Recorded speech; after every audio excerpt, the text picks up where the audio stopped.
नमस्कार मेरे प्यारे मित्रों, आप सभी का स्वागत है आपके अपने YouTube चैनल वीके मोस्ट में। दोस्तों, आज की मेरी कहानी कुछ ऐसी है जिसे सुनकर आप अपने लक्ष्य तक पहुंच सकते हैं। इसलिए दोस्तों, इस कहानी को बहुत ध्यान से सुनिएगा।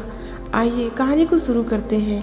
एक बार एक व्यक्ति पारस पत्थर की खोज में निकला। उसे रास्ते में एक संत मिला। उस व्यक्ति ने संत से कहा, मैं पारस पत्थर की खोज में निकला हूँ, कृपया करके मुझे पारस पत्थर की पहचान बताएं।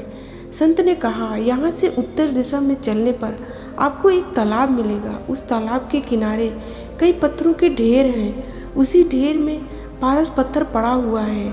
उस व्यक्ति ने पूछा, मगर मैं उस पत्थर को पहचानूंगा कैसे? संत ने कहा कि पारस अन्य पत्थरों की अपेक्षा कुछ ज़्यादा गर्म होगा, यही उसकी पहचान है। अब वह व्यक्ति प्रतिदिन तालाब के किनारे जाता, पत्थरों की ढेर पर बैठता, एक पत्थर उठाता और उसे अपने गाल से छुआता और गर्माहट जानने की कोशिश करता। ठंडा होने पर उसे तालाब में फेंक देता। ऐसा करते करते उस व्यक्ति को कई वर्ष बीत गए। एक दिन उसे पारस पत्थर मिल गया। उसने उसे उठाया और गाल से छुआया। पत्थर कुछ गर्म था, लेकिन उसने उसे भी तालाब में फेंक दिया।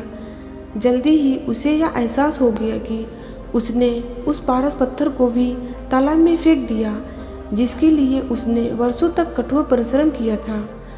इसके बाद वो वापस संत के पास गया और कहा कि मुझे पारस पत्थर मिला था, लेकिन गलती से मैंने उसे भी तालाब में फेंक दिया।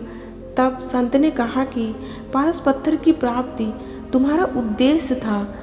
लंबे समय तक तुम उसे प्राप्त करने के लिए कार्य करते रहे। कार्य तो तुम्हें याद रहा, लेकिन कार्य के उद्देश्य को भूल गए। तुमने अपने उद्देश्य के प्रति सावधानी नहीं रखी और तुम तालाब के किनारे जाकर पत्थर फेंकने को ही अपना उद्देश्य समझ बैठे।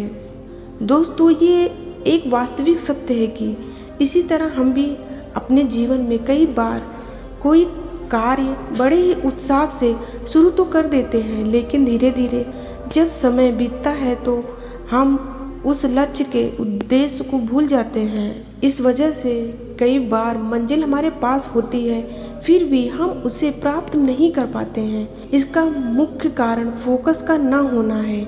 अगर आपका ध्यान आपके काम या लक्ष्य पर सही ढंग से नहीं होगा तो आप निश्चित रूप से अपना उद्देश्य भूल जाएंगे। उम्मीद करते हैं दोस्तों कि आपको ये कहानी पसंद आई होगी। अगर मेरी ये कहानी आपको पसंद आई हो तो प्लीज मेरे चैनल को एक लाइक और सब्सक्राइब करना मत भूलिएगा। तो मिलते हैं आप लोगों से अगली किसी कहानी में। तब तक के लिए आप जहाँ भी रहिए खुश रहिए और खुशियाँ बांटते रहिए। नमो बुद्धाय।